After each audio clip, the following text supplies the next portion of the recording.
Que les places à l'hôpital, les places en EHPAD, en foyer logement ne suffiront pas pour les 10-20 ans à venir. Et l'accueillant familial, pour moi, il me semble, est une solution qui peut clairement être amenée à être développée.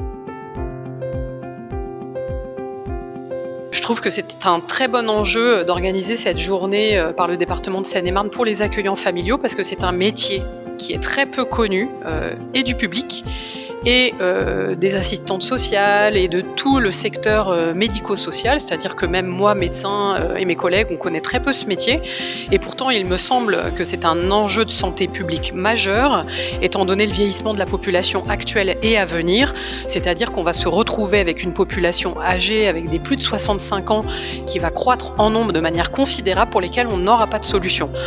En France, il y a près de 8500 accueillants familiaux.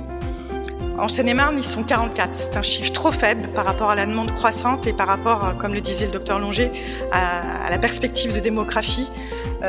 Nous sommes amenés à avoir de plus en plus besoin des accueillants familiaux. Et l'accueillant familial peut être une solution, d'autant plus que pour ces accueillants familiaux, c'est un métier où on reste chez soi, où on peut organiser son quotidien comme on le souhaite, où on est rémunéré. Ça permet d'accueillir 1, 2, voire 3 personnes et ça permet aussi d'avoir cette liberté et de faire un travail très humain, tourné vers l'autre. Et encore une fois, c'est un métier qui est peu connu et qui a pourtant toute sa place dans les années à venir. Il faut savoir les écouter, les en prendre soin. C'est le but principal, de leur proposer une vie plus agréable que celle qu'elles pourraient avoir dans un autre milieu que celui-là.